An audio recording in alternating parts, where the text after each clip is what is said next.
Hey, welcome, B-Siders. Welcome to another amazing episode of my podcast. And oh God, I'm always excited.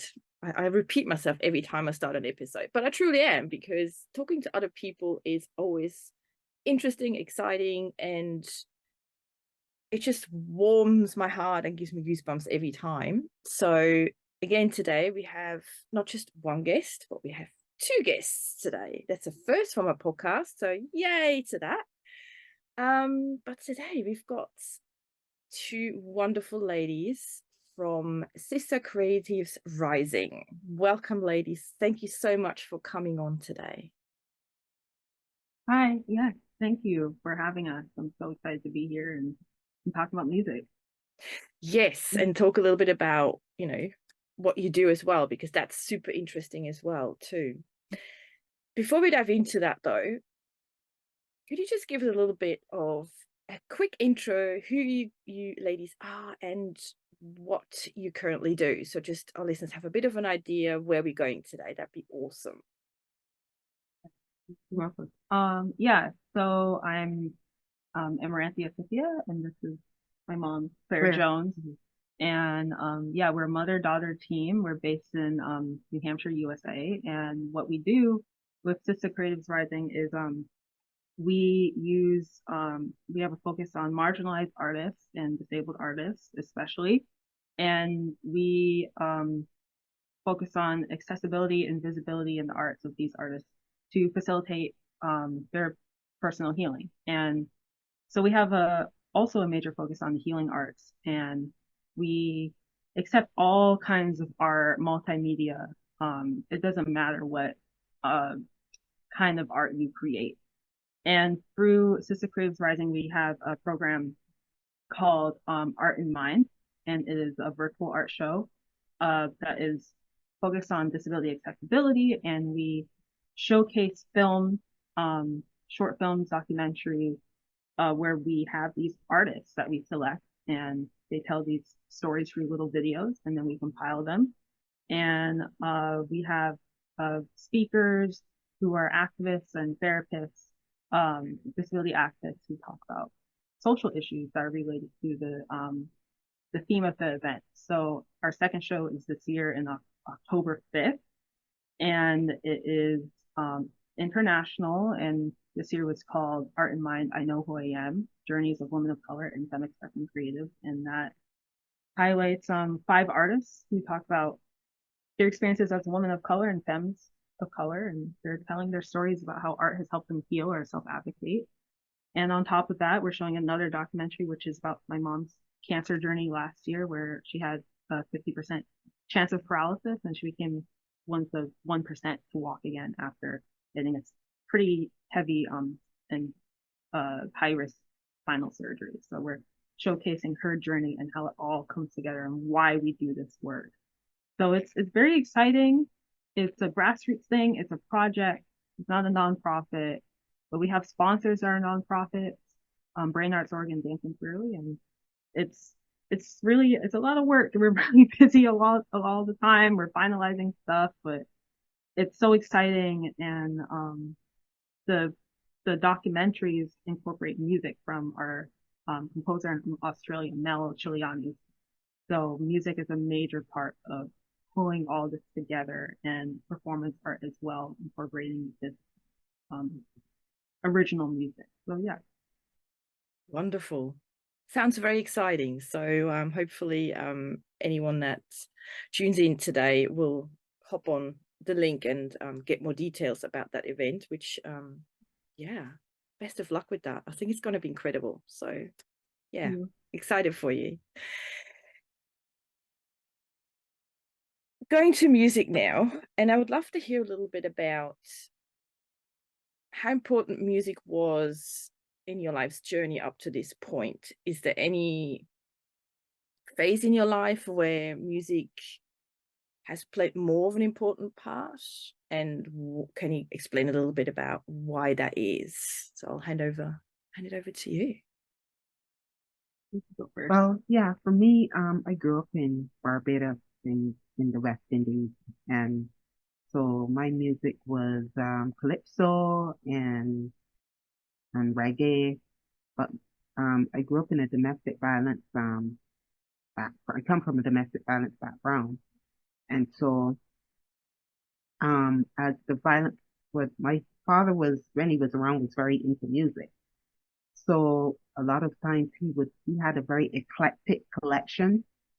So he had the oldies, he had blues, had country and west country music.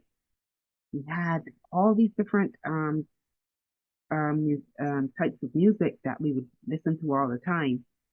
But and the one musician that I really loved growing up was Michael Jackson, and I would listen to him when I was a little girl, and it would make me very happy. And I listened to him when I was in high school a lot. And the one that I used to listen to was it was like Beat It. I used to listen to that one all the time. And Ben, I love Ben. And I also loved Bob Marley. And I love Bob Marley because when my family was um, split up, then my family split up when I was 13 years old. My brother was thrown out in the streets at 12 and I was 13. And at that time, my brother became a Rastafarian. The Rastafarian music movement was now taking foot in Barbados, and people didn't like Rastas at all. And my brother found refuge with the Rastafarian movement in the hills in Barbados at that time when my father put him out on the street. He later died at 32 from AIDS. He never made it back home because he was put out on the street at 12. And he had to struggle to, we don't know the story between 12 and 32, it was very difficult. But I remember that time, Bob Marley's music meaning a lot to me, especially his song War. And that song, it made me aware of the system that I was living in, and that at that time I didn't understand.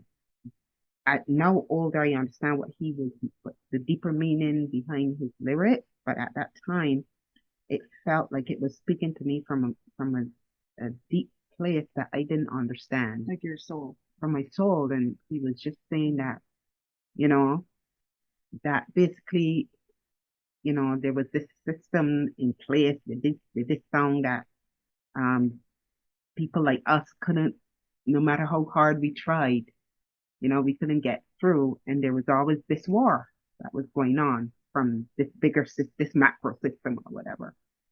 And to me, later, as I look back at that and I dropped out of high school when I was 15, and I went through a lot of different changes and stuff to find myself. I finally got my GED and made it back to college and at 32.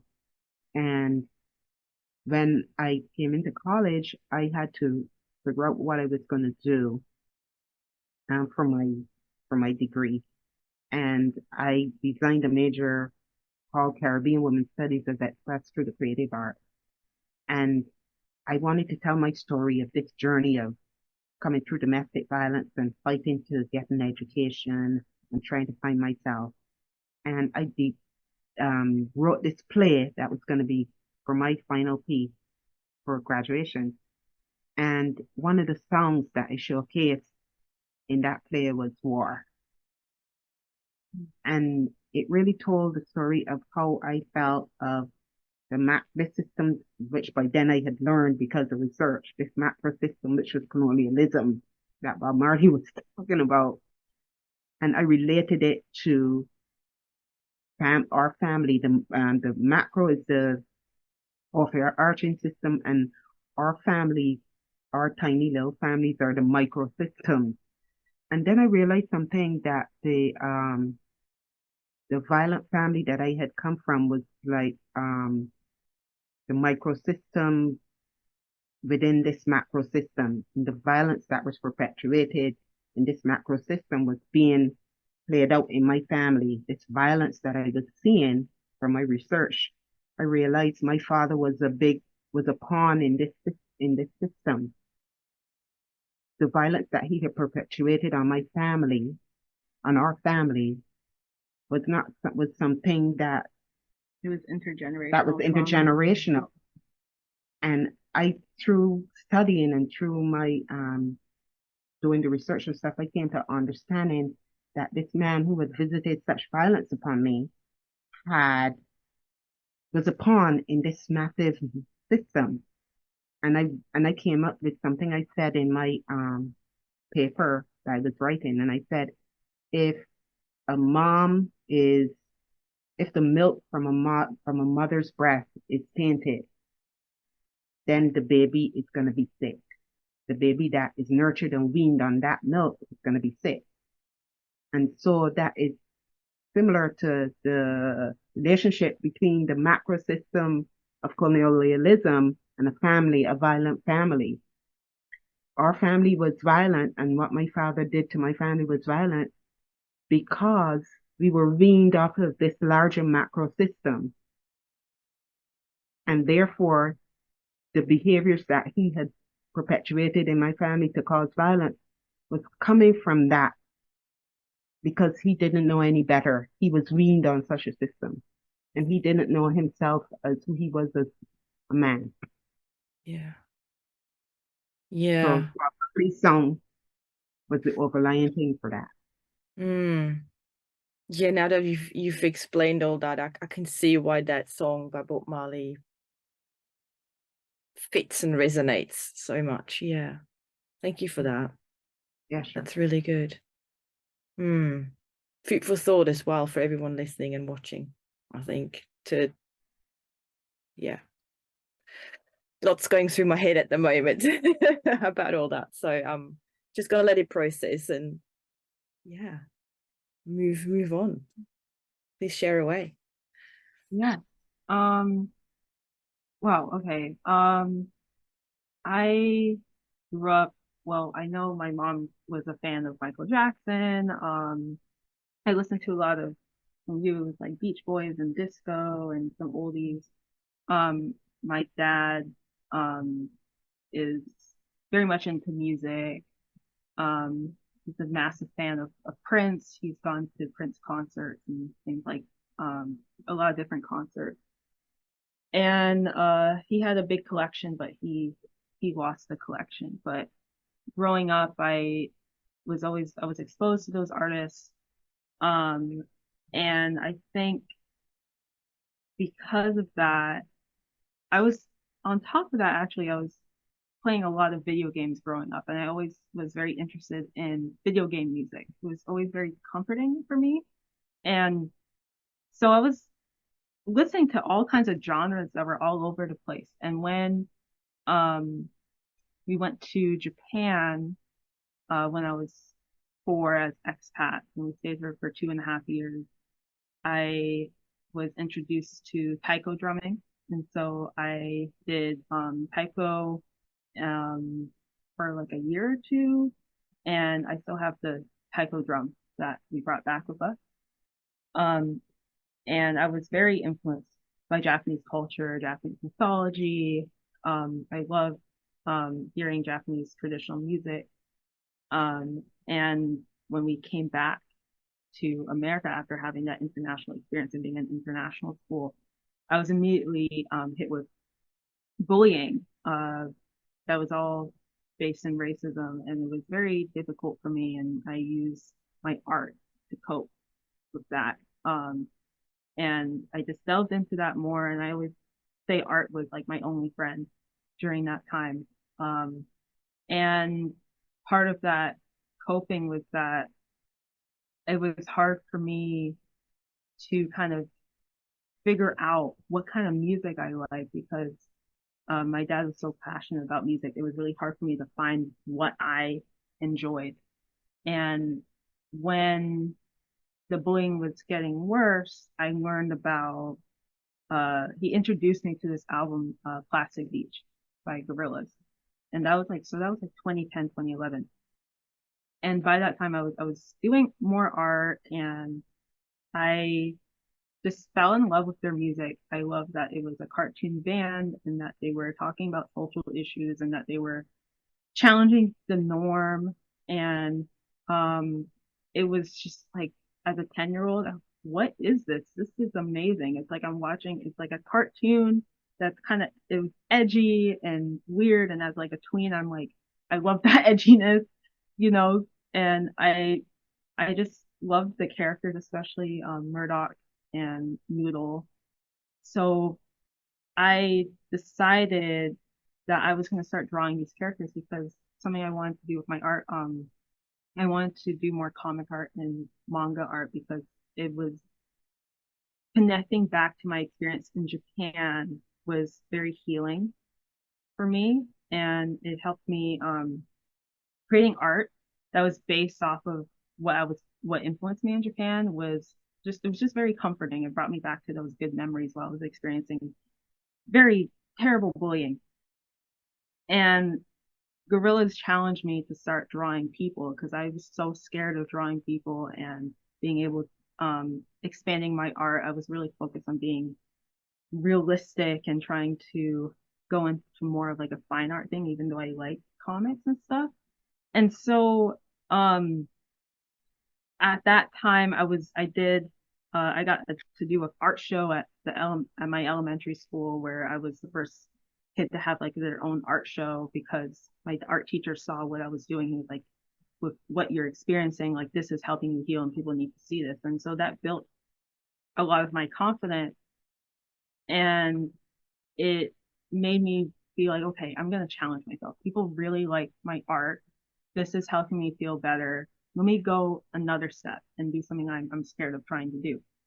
And so I started drawing the Gorillas characters, and from there it was so difficult, but I got it right. And I think I still have like a framed picture of Noodle somewhere when I was 10.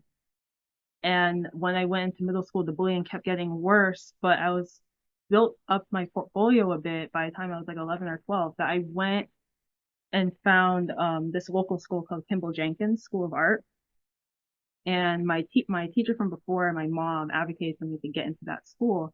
And because I was able to learn the human figure through doing those cartoon characters, I was able to get a full scholarship at like 11 years old, I think. And yep. I got into adult human figure classes. And from there, that was like my foundation of like my career with building my artwork. And so they've been a crucial part of my life. And when they were gone for like 7 years and then put out another album for like 2018, I was like really devastated. So I just was, I don't know, I feel like that really influenced a lot of the work I do now around activist work, around using graphic design and graphic art to spread a message of around social justice issues. And at the same time, I feel like while they were gone, I got more into video game music, which is mostly what I listen to now. And video game music has been very comforting in times of stress because of the nostalgia and how it connects me back to my experience in Japan, where I was always buying video games that were exclusive to the country and had a big collection. So it's like very multifaceted. But yeah, that's what I would say. But that's okay. I think I do feel the more sort of narrow-minded you are in music, the more narrow-minded you might be in life. That might be a bit of a bold statement to make, but I just feel the more open you are in music, maybe you're a bit more open in life as well. It might be able to help you understand. If you understand yourself better, you might be able to understand other people a bit better. So if music can help with that, that's great, you know. If it can help, please. We've got a lot of problems. So let's solve it. Let's get music involved and let's solve it. No, I know it's not that easy, but I wish it was. Yeah, thank you for sharing that. That's really interesting. Especially sort of kind of the bullying kind of thing. It seems like there's such a red line, and it doesn't matter who you are and where you come from. Bullying is such a bad thing, but I think we all experience it in some shape or form at some point in our life, and it's a shame that it still happens to this day, or seems to be getting worse. Too. So hopefully you both sharing your backstory and how music kind of helped you make sense and helped you get through it to a little bit. I know it's not the whole solution to it, but it can sometimes be just to get you through the day. And that's great. So thank you for sharing that, ladies. Appreciate that. Now I'm really curious, obviously, Claire, your story with the 50%. We have to talk about this. Because obviously I think from my little bit of understanding of your journey, this has impacted what you're doing now as well, I would think. But please give us a little bit of a background. What happened to you, and how did you get back on your feet, literally? Yeah, right. Yeah. Wow. Last year, March 24th, I was admitted to the hospital because I suddenly couldn't walk. And it happened over a space of 6 days. It was 6 days right after we launched After we our launched website. our website, Sista Creatives. Next day, she was losing her mobility. I started to lose my mobility a little bit each day for 6 days. And then on the 24th, I woke up and I was going to the bathroom in the middle of the night, and my leg, I was dragging my leg, and then I got halfway across the room and I wet my pants, and I was like, oops, what's this? This has never happened. And all the feelings started leaving, and I was getting cold it was going down from my waist, from under my breast. And it was going down, or it was coming up. I can't remember. It was coming up. It was coming up. Yep. You were feeling it. Yeah. Paralyzing you. Yeah. You didn't know that's what it was. Yeah, it was getting cold incrementally. And so it was middle of the night, the house was asleep, and I was like, because I knew something was happening. I was feeling sick from a couple months before, but I just kind of was ignoring it because I was worried about going to the doctor and insurance, how expensive it would be. I was worried about, I'm a homemaker, and about bills, and about, a lot of things was going through my mind. And so I made it to the bathroom, and it was 4:30. I sat on the closed toilet from 4:30 to 7 o'clock. And I was looking through, all this stuff was going through my mind. And then I was like, I don't know how I was praying to the universe, this can't be happening. Help me. This isn't happening. Make it go away. COVID is happening. I was scared on so many reasons, on so many levels. And then finally at 7 o'clock, I was like, wow, it's not changing. I got up and I crashed to the floor. I couldn't move. So then I yelled for Amaranthia, and it all went from there. And the ambulance came.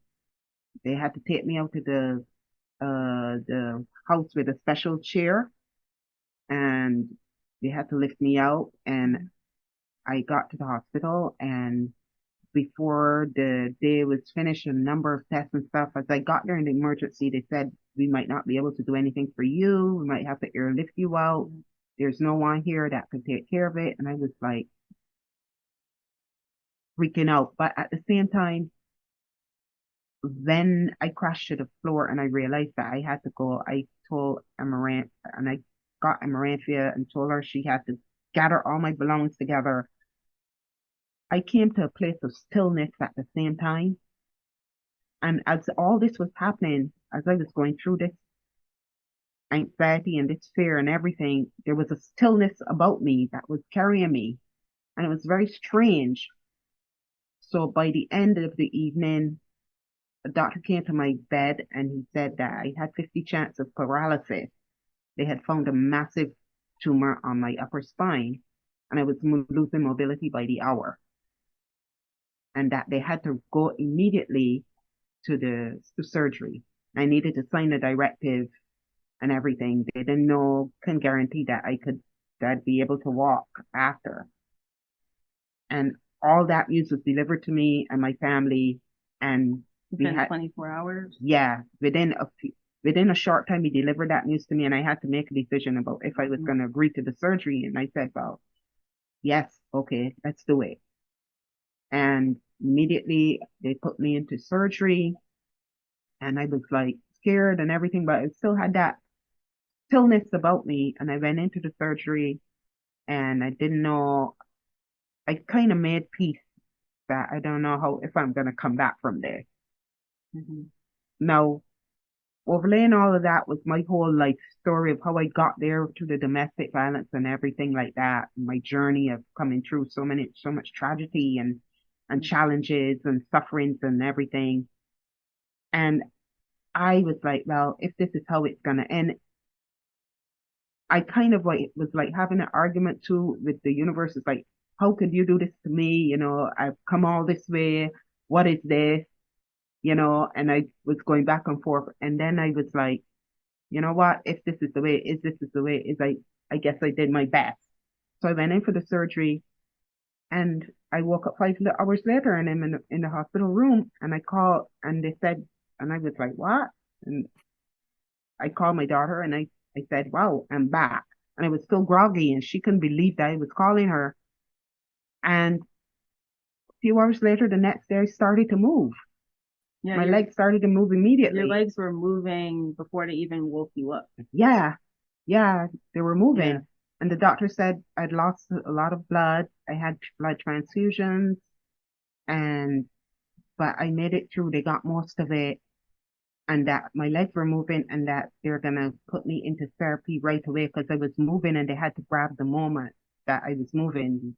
That this was very unusual, but they had to get me up and moving. So immediately, the therapists were calling, the physical therapists and stuff came in and got me up out of the bed, and I had to wear a brace and everything to stabilize me.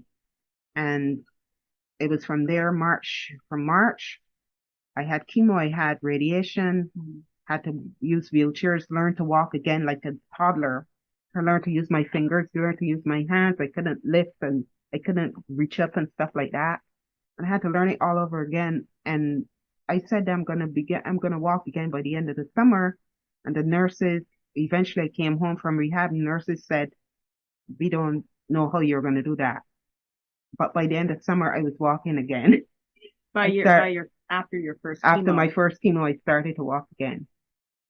And I started to come back, and by October I was in remission.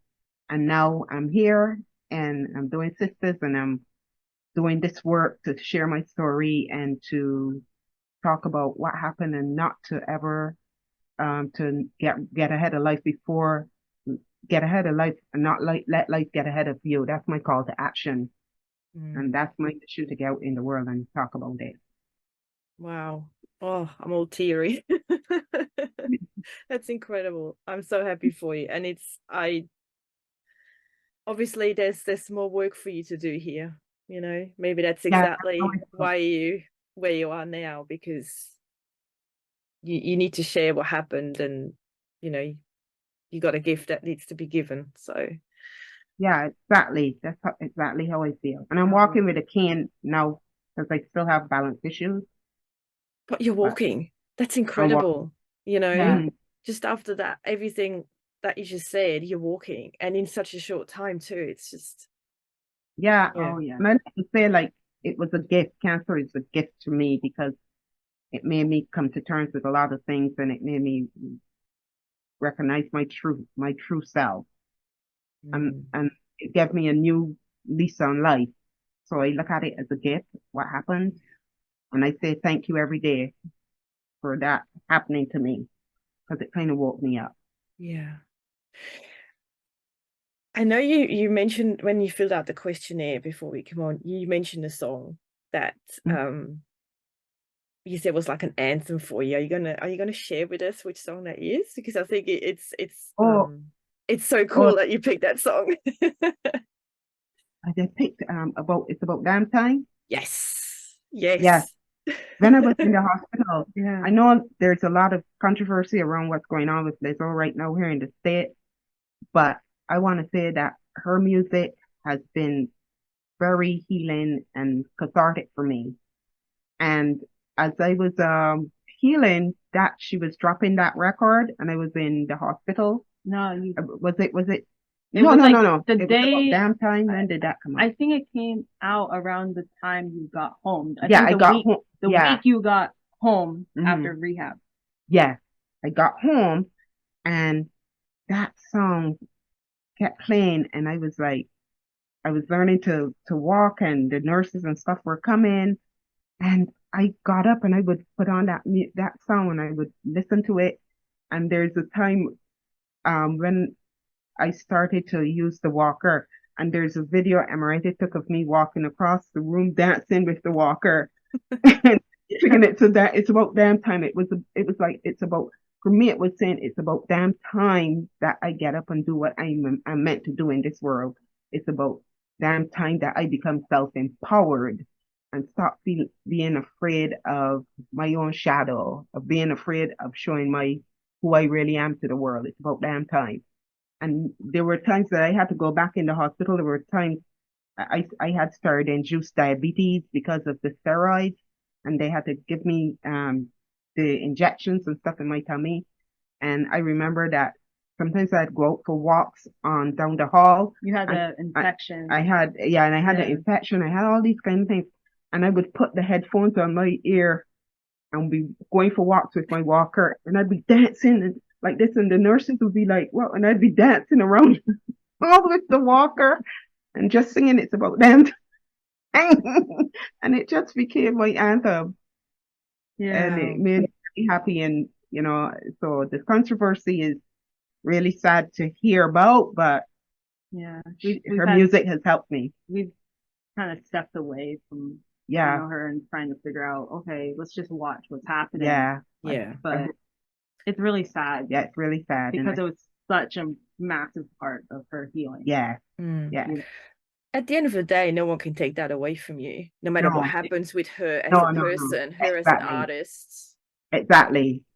Her music still resonates. Still has meaning, and it still had meaning for me in my life, and it's helped a lot of people. Yeah, exactly. It's helped a lot of people. Wherever it goes, I'm just grateful for her music. Yeah, absolutely. Exactly. Amaranthia, what's your song that you sort of pick if you would have to kind of describe your life and business? Do you remember what you put down? Or do you want me to give you a hint? give me a hint. I think I know what it is. Like, keep on moving. Okay, yeah. Soul to soul.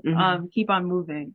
I discovered Soul to Soul I think a couple months before you got sick. And I love that their major album, and I listened to it a lot before you got sick, and then once you were in the hospital and you were coming home and recovering, I used it a lot in my Instagram stories, because I used to take videos of all of her progress and put it on my Instagram stories, and I just would put that as the song, and it just really resonated with me because it keep on moving, like don't stop. That's the spirit. And so I felt like it was talking about my mom and what we were both going through, and the doctors, when they came to us and were like, well, you need to find a directive, like we think this could be myeloma, and myeloma is like it's terrible, and it goes to the bone, and if it's spread, it's like it's over, like it's such a severe cancer. And I remember how scared I was, and the doctors were they weren't saying it, but they were acting like it was terminal. It was that scary. And so when they came and called us and said, oh, she was moving after surgery, removed most of it, but we still think it might be or sarcoma or myeloma. I was like, oh my God, what the hell is happening? And there was a point where, we're Buddhists, and so we're very spiritual, and some voice told me it's all going to be okay. And then you called me and I called you and told you that, and then I saw that your white blood cell counts were consistent. I was like, okay, wait a minute, it hasn't spread. This is a good thing. And then things kept improving. And they kept saying, oh, it's not a myeloma, it's a lymphoma. Oh, we can't even stage it. It's barely like a stage 1 cancer. We don't know what's going on. Oh, we need to go, we thought we might have to put a rod in your mom's back, but her scar tissue healed it, and we took bone out. So like, how did this happen? And or like doctors would appear and then and at the right time that weren't really supposed to be there, they just happened to show up. So hearing all this stuff, it was like the universe was telling me, keep moving, keep going. Yeah. And so I always said I had 1%. That you had the 50% chance of paralysis. So every 1% chance to walk again after the surgery, like that type of surgery.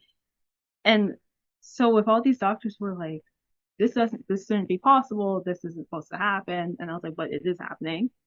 And nurses being like, she's not gonna walk for several months, and then like a month later she's walking like a toddler, but like 5 days after chemo. I'm like, what the hell is happening right now? You're not supposed to be doing this. Yeah. So it just, every time I would think back to that song, like, keep moving, keep going, don't stop. And on top of listening to Lizzo's About That Time and then listening to that album, it was just that combo for me was like, nope, I have to look at what's happening in front of me and not what these doctors are saying. Obviously, take their advice when we need it, like how they were telling her, you need to do chemo.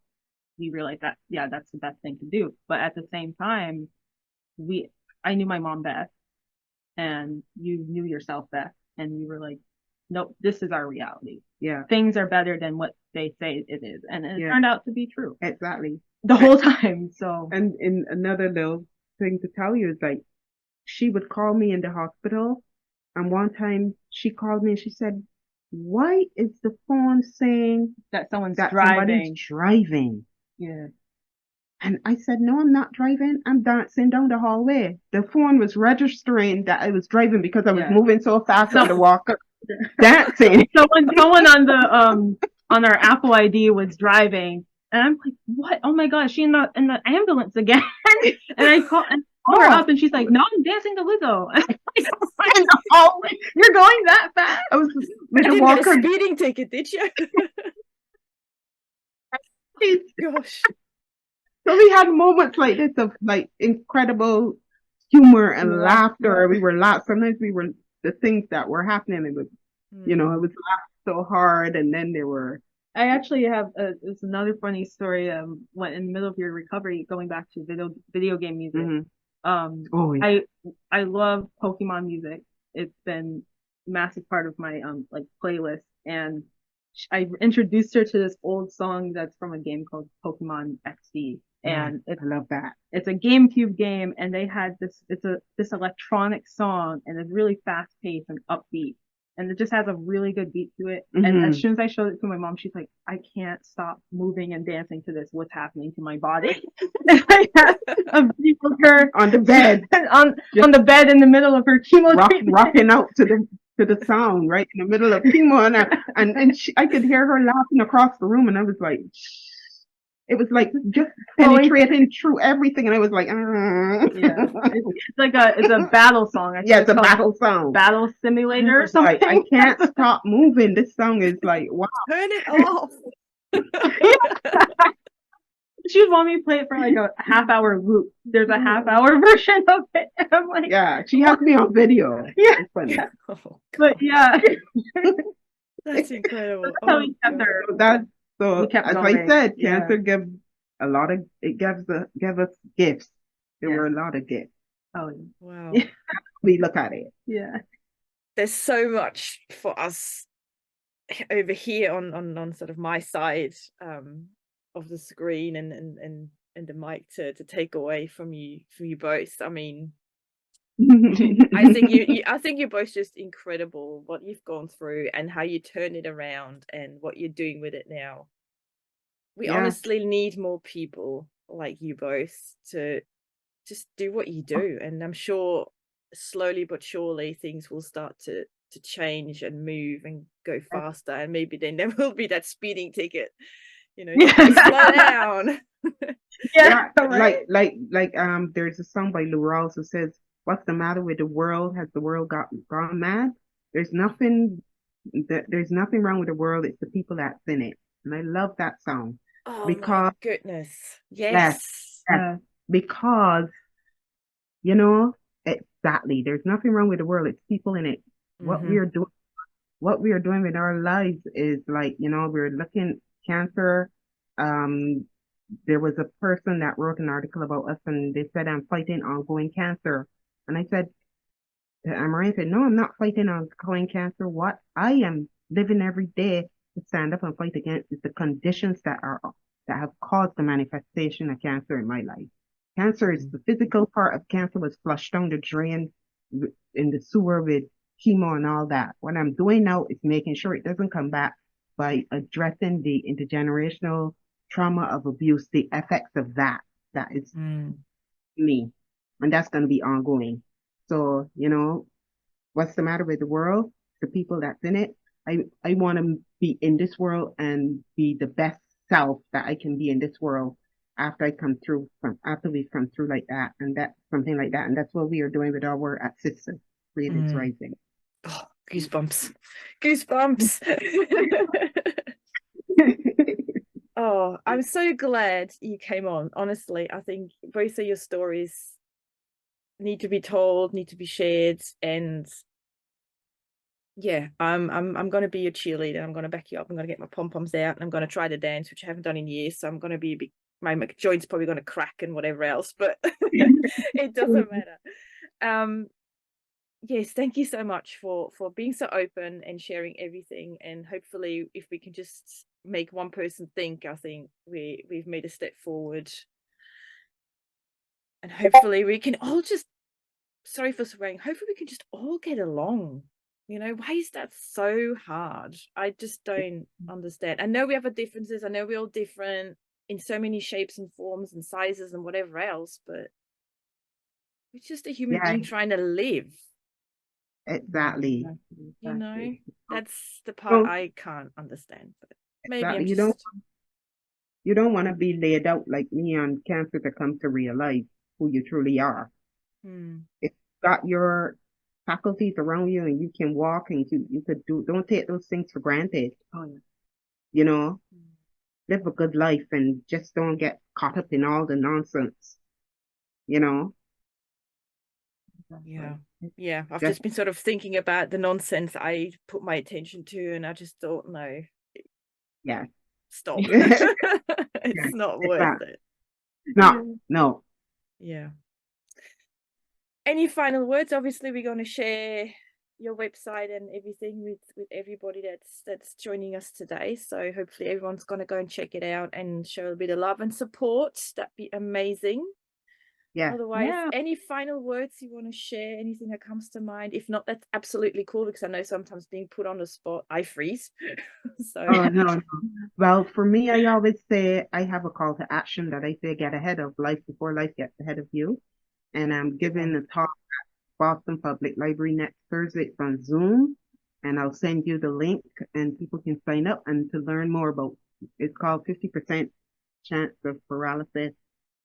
Reflections of how journaling what was it again? How journaling help me heal. I have something called chemo brain. It is like a fogginess that comes after.